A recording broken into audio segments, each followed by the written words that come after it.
Hello students, स्वागत है आपके अपने यूट्यूब चैनल झारखंड एजुकेशन में।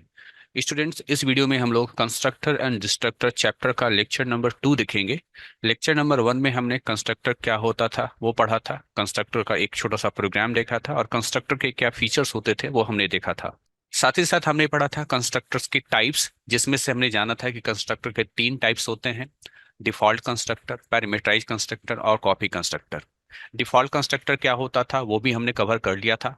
तो इस वीडियो में हम लोग कंस्ट्रक्टर के बाकी जो 2 टाइप्स हैं, पैरामीटराइज कंस्ट्रक्टर और कॉपी कंस्ट्रक्टर, उसको कवर करेंगे।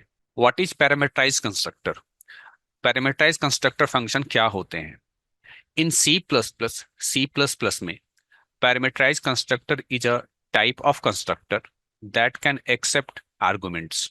सी प्लस प्लस में पैरामीटराइज कंस्ट्रक्टर कंस्ट्रक्टर का एक ऐसा प्रकार होता है जो कि आर्गुमेंट लेता है, यानी पैरामीटर्स जिसमें आप पास कराते हो। ठीक है, तो पैरामीटर्स लेने वाले या आर्गुमेंट लेने वाले कंस्ट्रक्टर फंक्शन को हम लोग पैरामीटराइज कंस्ट्रक्टर फंक्शन कहते हैं। नेक्स्ट पॉइंट है, parameterize constructor make it possible to pass argument to initialize an object when it is created। Parameterize constructor के चलते ये संभव हो पाता है कि ऑब्जेक्ट बनाते वक्त आप आर्गुमेंट पास कराएंगे और उन्हीं आर्गुमेंट से आपका ऑब्जेक्ट जो है वो इनिशियलाइज होगा। ठीक है, ध्यान से सुनना है कि पैरामीटराइज कंस्ट्रक्टर का इस्तेमाल किया जाता है ऑब्जेक्ट क्रिएशन के टाइम, कि जो ऑब्जेक्ट क्रिएट होगा और उसी समय वो जो भी हम लोग आर्गुमेंट पास कराएंगे उसी वैल्यू से वो ऑब्जेक्ट क्या हो जाएगा, इनिशियलाइज हो जाएगा। इसको आप बेहतर तरीके से कोडिंग के माध्यम से समझ पाएंगे। अगर अभी आपको जो है ये डेफिनेशन समझ में नहीं आया, ये जो सेकंड पॉइंट समझ में नहीं आया, तो कोडिंग जब आप देखेंगे तो आपको बेहतर तरीके से समझ में आ जाएगा। नेक्स्ट पॉइंट है, the parameterize constructor can be called implicitly और एक्सप्लिसिटली। चूंकि कंस्ट्रक्टर एक फंक्शन होता है, फंक्शन को हम लोग कॉल कराते हैं, तो इस कंस्ट्रक्टर फंक्शन को, इस पैरामीटराइज कंस्ट्रक्टर फंक्शन को हम लोग 2 तरीके से कॉल करा सकते हैं, इम्प्लिसिटली और एक्सप्लिसिटली। इम्प्लिसिट कॉल में क्या होगा, देखिए याद रखिएगा, हमने पिछले टाइम कवर किया था डिफॉल्ट कंस्ट्रक्टर। डिफॉल्ट कंस्ट्रक्टर में ऑब्जेक्ट बनाने का तरीका बड़ा सिंपल होता था। क्या होता था, जस्ट हम लोग क्लास का नाम लिखते थे और ऑब्जेक्ट का नाम लिखते थे। ठीक है, जैसे मान लीजिए हमारे क्लास का नाम क्या है, हमारे क्लास का नाम स्टूडेंट है और हम लोग यहाँ पर ओबी नाम का क्या बना लिए, ऑब्जेक्ट बना लिए। तो इस तरीके से क्लास और इस तरीके से ऑब्जेक्ट जब हम लोग बनाते हैं तो कौन सा कंस्ट्रक्टर कॉल होता है, याद रखिएगा, डिफॉल्ट कंस्ट्रक्टर कॉल होता है। लेकिन चूंकि हम लोग अभी पढ़ रहे हैं पैरामीटराइज कंस्ट्रक्टर, तो पैरामीटराइज कंस्ट्रक्टर में ऑब्जेक्ट बनाने का तरीका डिफरेंट होता है। वो यहाँ पर देखिए, यहाँ पर इंटीजर जो है वो आपका क्लास का नाम है और ओबी1 जो है ये ऑब्जेक्ट का नाम है। ठीक है, ऑब्जेक्ट बनाते वक्त हम लोग जो है आर्गुमेंट पास कराएंगे। ठीक है, हमने आर्गुमेंट हम लोग को पास कराना होता है। ये है 2 वैल्यू 90 और 100। कहने का मतलब ये है कि यहाँ पर हम लोग ऑब्जेक्ट भी बना रहे हैं और ऑब्जेक्ट बनाते वक्त इनिशियल वैल्यू भी दे रहे हैं। इस तरीके से ऑब्जेक्ट हम कब बनाते हैं, इस तरीके से ऑब्जेक्ट हम तब बनाते हैं अगर आपके प्रोग्राम में पैरामीटराइज कंस्ट्रक्टर होता है। ठीक है, इम्प्लिसिट कॉल एक्सप्लिसिट कॉल को हम लोग समझेंगे। अब देखिए एक्सप्लिसिट कॉल में क्या है, यहाँ पर जो इंटीजर है ये मेरे क्लास का नाम है, ओबी2 जो है ये मेरे ऑब्जेक्ट का नाम है, इज इक्वल टू इंटीजर जो है ये मेरे कंस्ट्रक्टर फंक्शन का नाम है, पैरामीटराइज कंस्ट्रक्टर फंक्शन का नाम है, और हम लोग यहाँ पर आर्गुमेंट पास करा रहे हैं 30 एंड क्या है 133। तो ये जो दूसरा तरीका है इसको एक्सप्लिसिट कॉल कर रहे हैं। तो इम्प्लिसिट और एक्सप्लिसिट में डिफरेंस क्या है, देखिए इम्प्लिसिट में क्या होता है, सिंपल सा केवल क्लास का नाम और ऑब्जेक्ट का नाम और पैरेंथेसिस में आप आर्गुमेंट पास करा दीजिए। ठीक है, छोटा सा कोड है। एक्सप्लिसिट कॉल में क्या होता है, बहुत कुछ एक्सप्लेन करके बताना पड़ता है, जैसे कि ये मेरे इंटीजर जो है वे मेरे क्लास का नाम है, ओबी2 मेरे ऑब्जेक्ट का नाम है, इंटीजर यहाँ पर कंस्ट्रक्टर फंक्शन का नाम है और यहाँ पर ये आर्गुमेंट पास करा रहे हैं। तो आपको डिफरेंस समझ में आ रहा है कि यहाँ पर हम लोग को कंस्ट्रक्टर फंक्शन का नाम नहीं देना होता है, जबकि एक्सप्लिसिट कॉल में हम लोग को कंस्ट्रक्टर फंक्शन का नाम देना होता है। ठीक है, आइए अब हम लोग पैरामीटराइज कंस्ट्रक्टर को लेकर के एक प्रोग्राम देखते हैं। यहाँ पर लिखा हुआ है हैश इंक्लूड iostream.h। हम लोग ए नाम का एक क्लास बना रहे हैं। इसके प्राइवेट सेक्शन में 2 डेटा मेंबर है, num1 और num2। ठीक है, डेटा मेंबर है या वेरिएबल कहिए। पब्लिक सेक्शन में देखिए ए नाम का फंक्शन है, जैसे यहाँ पर जो ए नाम का फंक्शन है, ये ए जो है ये वही ए है जो कि क्लास का नाम है, और आप लोग जानते हैं कि कंस्ट्रक्टर फंक्शन का नाम वही होता है जो कि क्लास का नाम होता है। तो इससे पता चलता है कि ये जो है ये हम लोग का क्या है, ये हम लोग का कंस्ट्रक्टर फंक्शन है।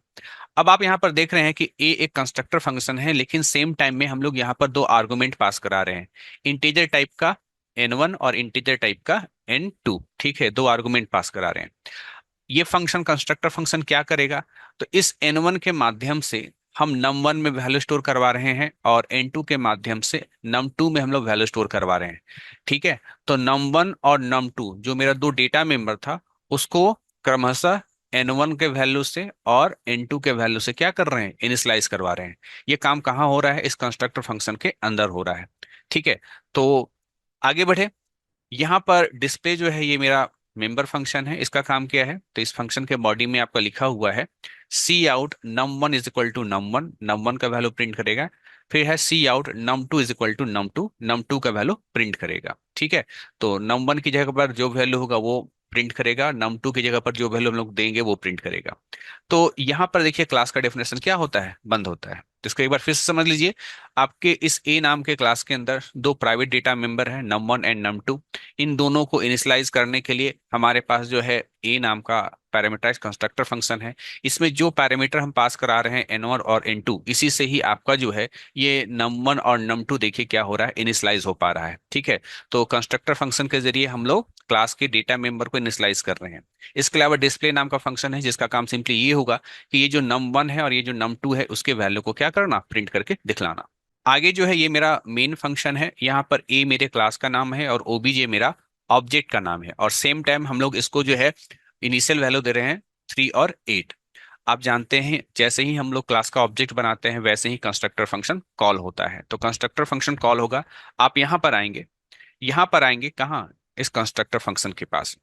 आप याद कीजिए यहाँ पर दो वैल्यू पास कराया गया है, 3 और 8। ठीक है, तो 3 जो है ये यहाँ आएगा और 8 जो है यहाँ आएगा, यानी n1 3 और n2 8। ठीक, फिर आप यहाँ पर आएंगे, यहाँ पर क्या होगा, n1 जो कि 3 है और n2 जो कि 8 है, तो 3 से num1 इनिशियलाइज हो जाएगा, यानी कि num1 का जो वैल्यू हो जाएगा वो 3 हो जाएगा। और ये जो num2 है इसका वैल्यू क्या हो जाएगा, इसका वैल्यू 8 यानी 8 हो जाएगा। ठीक है, तो कंस्ट्रक्टर फंक्शन कॉल हुआ, इसके चलते जो है आपका जो ऑब्जेक्ट था, कौन सा ऑब्जेक्ट था, ओबीजे। इस ओबीजी के लिए, है ना, इस ओबीजी के लिए नम का वैल्यू 3 और num2 का वैल्यू जो है 8, ये इनिशियलाइज हो जाएगा। ठीक, इसके बाद वहां से वापस आएंगे यहाँ ओबीजे डॉट डिस्प्ले। आप जानते हैं कि किसी भी पब्लिक फंक्शन को कैसे कॉल कराते हैं, ऑब्जेक्ट के साथ डॉट ऑपरेटर लगा करके। ठीक है, ऑब्जेक्ट के साथ डॉट ऑपरेटर लगा करके। तो ओबीजे डॉट डिस्प्ले ये फंक्शन कॉल होगा, फिर आप जाएंगे यहाँ पर वापस, यहाँ पर ये डिस्प्ले नाम का फंक्शन कॉल हो रहा है, num1 is equal to num1, तो आउटपुट में क्या प्रिंट करेगा, num1 is equal to num1। num1 value में आपको अभी क्या दिया गया था, 3 दिया गया था, तो 3 प्रिंट करेगा। फिर यहाँ पर इंडेल से आप न्यू लाइन में आ जाएंगे, फिर यहाँ है num2 इज इक्वल टू, तो num2 is equal to num2 में हमने अभी क्या स्टोर किया था, 8 स्टोर किया था, 8, तो ये प्रिंट करेगा। ठीक है, काम खत्म। वापस हम लोग मेन में आएंगे, मेन में आएंगे रिटर्न 0, और इस प्रकार से देखिए आपका प्रोग्राम का जो आउटपुट होगा वो कुछ इस प्रकार से होगा, num1 इज इक्वल टू 3 और num2 इज इक्वल टू 8। ठीक है, तो ये था आपका पैरामीटराइज कंस्ट्रक्टर। आपको दो चीज ध्यान देना है पैरामीटराइज कंस्ट्रक्टर में।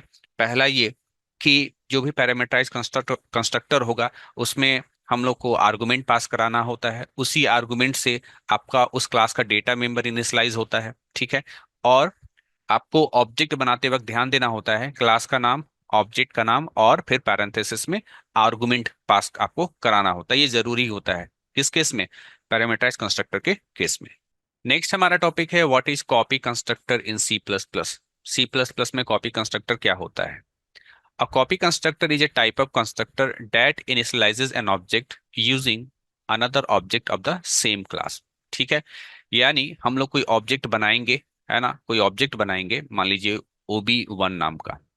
तो ये जो ऑब्जेक्ट बनेगा ये एक अन्य ऑब्जेक्ट मान लो OB2, है ना, इससे इनिशियलाइज होगा। यानी कॉपी कंस्ट्रक्टर का काम होगा इसको बनाना, है ना, एक ऑब्जेक्ट को बनाना with the help of another object, और OB2 का जो भी वैल्यू होगा वो जो है इनिशियलाइज हो जाएगा। ठीक है, OB2 का जो भी वैल्यू होगा उसी वैल्यू से OB1 क्या होगा, वो इनिशियलाइज हो जाएगा। इसको हम लोग कोडिंग के माध्यम से समझेंगे। ठीक है, तो यहाँ पर एक लाइन को फिर से दोहरा दे रहा हूँ। Copy constructor is a type of constructor. Copy constructor एक प्रकार का कंस्ट्रक्टर होता है दैट इनिशियलाइजेज एन ऑब्जेक्ट, जो ऑब्जेक्ट को इनिशियलाइज करता है यूजिंग अनदर ऑब्जेक्ट, है ना, किसी दूसरे ऑब्जेक्ट की मदद से, लेकिन ये दोनों ऑब्जेक्ट सेम क्लास के होने चाहिए। यहाँ पर हम लोग आते हैं, ये प्रोग्राम कोड है हैश इंक्लूड iostream.h। यहाँ पर मेरे क्लास का नाम एग्जाम्पल है। पब्लिक सेक्शन में जो है ए नाम का हमारा एक डेटा मेंबर है, यानी एक वेरिएबल है। फिर आप यहाँ पर देख पा रहे हो कि यहाँ पर लिखा हुआ एग्जाम्पल इंट एक्स। ठीक है, तो एग्जाम्पल जो है ये मेरा जो है कंस्ट्रक्टर फंक्शन का नाम है, क्योंकि आप इसमें आर्गुमेंट पास करा रहे हैं, है ना, इंटीजर एक। तो ये हमारा हो गया पैरामीटराइज कंस्ट्रक्टर। इसी आर्गुमेंट से, इसी एक्स आर्गुमेंट से आपका ये जो डेटा मेंबर है ए, ये क्या हो जाएगा, ये आपका इनिशियलाइज हो जाएगा। ठीक, यहां तक आपने समझ लिया। ये है हमारा पैरामीटराइज कंस्ट्रक्टर। ये दूसरा जो है ये है हमारा कॉपी कंस्ट्रक्टर।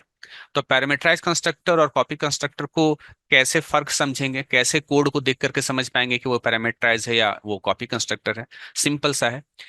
क्योंकि कंस्ट्रक्टर फंक्शन का नाम वही होता है जो कि क्लास का नाम होता है, तो चाहे वो डिफॉल्ट कंस्ट्रक्टर हो उसका नाम भी एग्जाम्पल ही रहेगा, पैरामीटराइज्ड कंस्ट्रक्टर है उसका नाम भी एग्जाम्पल ही रहेगा, या कॉपी कंस्ट्रक्टर उसका नाम भी एग्जाम्पल ही रहेगा। ठीक है, इसके बाद आप यहाँ पर देखिए, यहाँ भी हम लोग आर्गुमेंट पास करा रहे हैं, यहाँ भी आर्गुमेंट पास करा रहे हैं और यहाँ भी आर्गुमेंट पास करा रहे हैं। लेकिन यहाँ पर आर्गुमेंट में हम क्या पास करा रहे हैं? यहाँ पर एग्जाम्पल जो है ये मेरे क्लास का नाम है। ठीक है, और एंड ओबी ये क्या है? ऑब्जेक्ट का रेफरेंस है। ठीक है, ध्यान दीजिएगा, यहाँ जो एग्जाम्पल जो है ये आपके क्लास का नाम है, और ये जो एंड ओबीजे है ये जो है ये आपका रेफरेंस है। ठीक है, रेफरेंस है किसका? ऑब्जेक्ट का। रेफरेंस क्या होता था? ये आप लोग एकदम सेकेंड लेक्चर है ना, ये लेक्चर नंबर जो हम लोग को चल रहा है, तो सेकेंड नंबर जो का जो लेक्चर था हम लोग का एकदम स्टार्ट से, है ना, जाके प्लेलिस्ट में चेक कर लीजिएगा, एकदम सेकेंड लेक्चर थर्ड लेक्चर के आसपास जो है आपको जो है रेफरेंस पढ़ने को मिलेगा। तो रेफरेंस हम लोग कई बार पढ़ चुके हैं, जैसे हम लोग फंक्शन में भी रेफरेंस पढ़े हैं, जैसे कि कॉल बाय रेफरेंस, है ना। तो यहाँ पर अगेन फिर से जो है रेफरेंस का इस्तेमाल हो रहा है, तो आपको रेफरेंस को समझना पड़ेगा।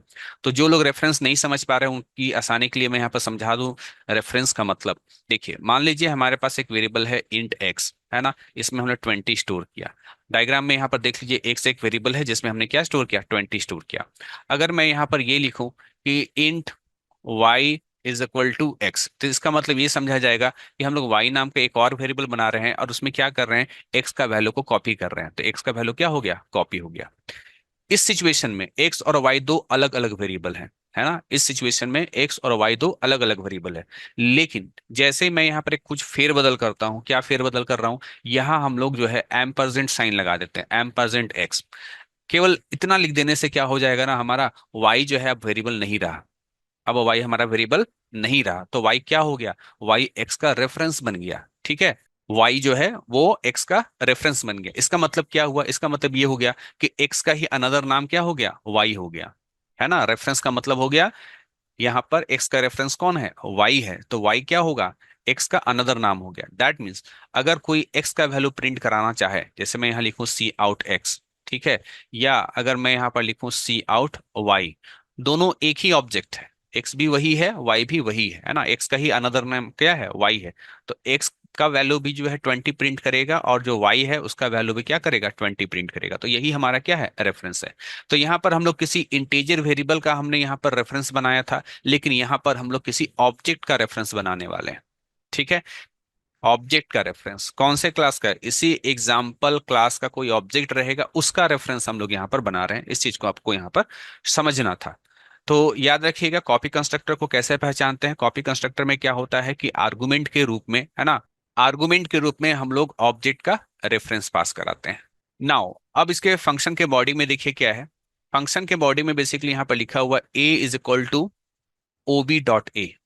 ओबी डॉट ए, ओबी कौन? यही ओबी। ये आप जो ओबी देख रहे हैं ना, कोई ऑब्जेक्ट को रेफर कर रहा है। उस ओबी का ए का वैल्यू को ये जो नया ऑब्जेक्ट बनेगा ना, उसके ए में क्या कर दो? स्टोर कर दो। यहां पर ध्यान से सुनना है। ओबी कोई अनदर ऑब्जेक्ट है ना, उसका ए का वैल्यू, हर एक ऑब्जेक्ट का ए का वैल्यू होगा, डेटा मेंबर है ए। तो उस अनदर ओबी का ए का वैल्यू जो है वो किस में कॉपी करा दिया जाए? इस ए में। किस ए में? जो नया ऑब्जेक्ट बनेगा उसके ए में। ठीक है, तो इस प्रकार से एक पुराने ऑब्जेक्ट की मदद से नया ऑब्जेक्ट का जो डेटा मेंबर है वो क्या होगा? इनिशियलाइज होगा। तो प्रोग्राम हमारा अभी बाकी है, आगे की ओर बढ़ते हैं। यहां पर हम लोग देखिए हमारा ये मेन फंक्शन है। अब यहाँ पर गौर करना आप, यहाँ लिखा हुआ है एग्जाम्पल E1 36। ठीक है, 36 कैसा वैल्यू है? 36 एक इंटीजर वैल्यू है। ठीक है, तो ऑब्जेक्ट बना रहे हैं, सेम टाइम हम लोग जो है इनिशियल वैल्यू दे रहे हैं वो भी इंटीजर वैल्यू। तो ये क्या है? यहाँ पर होगा calling the parameterize constructor. Parameterize constructor call होगा, क्यों कॉल होगा? क्योंकि देखिए यहां पर पैरामीटराइज कंस्ट्रक्टर में इंटीजर वैल्यू को पास कराने के लिए कहा गया था। ठीक है, तो हमने 36 पास कराया। ठीक है, तो 36 ए इक्वल टू क्या हो गया? ए इक्वल टू 36 हो गया। किस ऑब्जेक्ट के लिए? तो यहाँ पर गौर कीजिए, यहाँ पर E1 नाम का ऑब्जेक्ट बन रहा है। तो E1 नाम के ऑब्जेक्ट के लिए, है ना, E1 नाम के ऑब्जेक्ट के लिए ए का वैल्यू कितना हो गया? ए का वैल्यू हो गया 36। ठीक है, क्योंकि कंस्ट्रक्टर फंक्शन कॉल हुआ, पैरामीटराइज कंस्ट्रक्टर। उसके बाद आप यहां पर आ जाते हो सेकंड वाले लाइन में, यहां पर लिखा हुआ है एग्जाम्पल E2 E1। E2 एक नया ऑब्जेक्ट है, E1 एक पुराना ऑब्जेक्ट है ना, पुराना ऑब्जेक्ट है। तो पुराने ऑब्जेक्ट की मदद से हम लोग एक नया ऑब्जेक्ट बनाएंगे। यहां पर कॉल होगा आपका copy constructor. Copy constructor call होगा तो आ जाइए यहाँ पर कॉपी कंस्ट्रक्टर में। कहाँ? इस जगह पर गौर कीजिएगा, यहाँ पर लिखा हुआ है एंड ओबी। ये ओबी किसको रेफर कर रहा है? ये ओबी रेफर कर रहा है आपको E1 को। E1 को क्यों? E1 को देखिए, ये जो यहाँ आप पास का क्या कराए हो? आप यहाँ पास कराए हो E1, यानी E1 ऑब्जेक्ट को पास करा रहे हो। तो जैसे कंस्ट्रक्टर फंक्शन कॉल होगा तो यहाँ पर क्या है? ये ओबी किसको रेफर कर रहा है? E1 को। ठीक, अब ओबी का ए मतलब क्या हो गया? E1 का ए। ठीक है, ओबी का ए मतलब E1 का है, ओबी का ए का मतलब हो गया E1 का ए। और अभी हमने E1 का ए क्या इनिशियलाइज किया था? 36 से। ठीक है, तो यहां पर क्या हो जाएगा कि ओबी का ए मतलब E1 का ए मतलब क्या? E1 का ए, और जो कि क्या है? 36। ये 36 किसको मिल जाएगा? ए को। किसके ए को? यहाँ फिर से सवाल है, किसके ए को? क्योंकि E2 बन रहा है अब ना, तो E2 का ए का वैल्यू हो जाएगा 36। किसकी मदद से मिला? E1 की मदद से मिला। ठीक है, तो ऑब्जेक्ट कैसे बनाते हैं कॉपी कंस्ट्रक्टर में, वो आपने इस लाइन को देख करके समझा, सेकंड वाला। लेकिन यहां पर एक थर्ड लाइन भी देखिए। थर्ड लाइन में लिखा हुआ है example E3 equal to E1। ठीक है, दोनों लाइन जो सेकंड और जो थर्ड है, दोनों सेम काम करेगा, लिखने का तरीका अलग है। तो थर्ड वाली लाइन में लिखा हुआ है कि E3 इक्वल टू E1, यानी यहां भी वही हो रहा है कि E3 नाम का एक नया ऑब्जेक्ट बनेगा with the help of E1, और यहां भी कॉपी कंस्ट्रक्टर कॉल होगा। ठीक है, इस बार अगेन E1 की मदद से बना रहे हैं। यहाँ आइए वापस, जब आप यहाँ पर आते हो तो यहाँ पर क्या है? ये ओबी जो है, ये अगेन किसको रेफर कर रहा है? E1 को। तो ओबी का ए मतलब E1 का ए, और E1 का ए आपको याद है E1 का ए कितना है? 36 है। तो यहाँ पर क्या मिला? यहाँ पर मिला आपको ओबी का ए मतलब E1 का ए मतलब कि 36। ये 36 किसको मिल जाएगा? इस ए को। किसके ए को? ये जो E3 बन रहा है ना, उसके ए को। तो E3 का जो ए है उसको क्या हो गया? उसको 36 मिल गया। तो यहां पर आप एक चीज गौर कीजिएगा कि कॉपी कंस्ट्रक्टर में ऑब्जेक्ट बनाने का दो तरीका होता है। इस तरीके से क्लास का नाम, नया ऑब्जेक्ट का नाम, और पैरेंथेसिस में पुराने ऑब्जेक्ट का नाम, या क्लास का नाम, नए ऑब्जेक्ट का नाम जो आप बनाना चाह रहे हो, ठीक है, इक्वल टू पुराने ऑब्जेक्ट का नाम। दोनों केस में आपका कॉपी कंस्ट्रक्टर क्या होगा? कॉल होगा। और दोनों ही ऑब्जेक्ट E2 और E3 किसकी मदद से बन रहा है? E1 और E1 की मदद से बन रहा है। इसलिए E1 का जो भी वैल्यू है, यानी E1 का ए का जो भी वैल्यू है वो E2 में कॉपी होगा, और E1 का ए का जो भी वैल्यू है वो यहाँ E3 में भी कॉपी होगा। अब यहाँ पर क्या लिखा हुआ है? Cout E2 dot a. E2 dot a यानी कि E2 का ए का वैल्यू को प्रिंट करो। तो ये आउटपुट देगा यहाँ पर 36। फिर न्यू लाइन में चले आइएगा, फिर यहाँ लिखा हुआ है सी आउट E3 का ए। तो E3 का जो ए है ये क्या है? 36 है। तो इसका भी क्या प्रिंट करेगा? इसका भी प्रिंट करेगा 36। ये प्रोग्राम का क्या हो गया? आउटपुट हो गया। तो ये था आपका क्या? ये था आपका कॉपी कंस्ट्रक्टर। हालांकि इसमें जो है पैरामीटराइज कंस्ट्रक्टर का भी इस्तेमाल हम लोग किए, है ना, और कॉपी कंस्ट्रक्टर का तो इस्तेमाल किए ही किए हैं। ठीक है, तो एक ऐसा प्रोग्राम हम लोगों ने देखा है जिसमें पैरामीटराइज कंस्ट्रक्टर भी है और कॉपी कंस्ट्रक्टर भी है। हालांकि इस प्रोग्राम को बेसिकली बनाया गया था आपको कॉपी कंस्ट्रक्टर को समझाने के लिए। तो कंस्ट्रक्टर का हमने यहाँ पर दो टाइप समझ लिया। कौन कौन सा? पैरामीटराइज कंस्ट्रक्टर क्या होता है, और दूसरा कॉपी कंस्ट्रक्टर क्या होता है। ये दोनों कंस्ट्रक्टर बेहद ही इंपॉर्टेंट है, इसलिए इसके बहुत अच्छे तरीके से तैयारी कर लीजिएगा। इसका डेफिनेशन अच्छे से याद कीजिएगा, और इसका जो कोडिंग है, इस कोडिंग को बार बार कॉपी में लिख करके आपको प्रैक्टिस करना है। ठीक है, क्योंकि कभी भी एग्जाम में अगर आता है कि कॉपी कंस्ट्रक्टर क्या है या फिर पैरामीटराइज कंस्ट्रक्टर क्या है, तो डेफिनेशन ही भले पूछे, लेकिन अगर आपने डेफिनेशन के साथ साथ कोडिंग भी लिख दिया तो आपको जो मार्क्स जो है ना, वो मार्क्स कहीं भी कटेगा नहीं। ठीक है, क्योंकि टीचर्स ये देखना चाहते हैं कि स्टूडेंट जो है कितना बेहतर कंसेप्ट को समझता है। जब आप लोग कोडिंग लिख देते हैं तो टीचर को समझ में आ जाता है कि वाकई आपने पढ़ाई की है। तो स्टूडेंट्स मिलते हैं अगली वीडियो में। अगली वीडियो में हम लोग डिस्ट्रक्टर्स और कंस्ट्रक्टर डिस्ट्रक्टर चैप्टर से कुछ और भी टॉपिक्स को हम लोग देखेंगे। मिलते हैं नेक्स्ट वीडियो में, तब तक के लिए थैंक यू।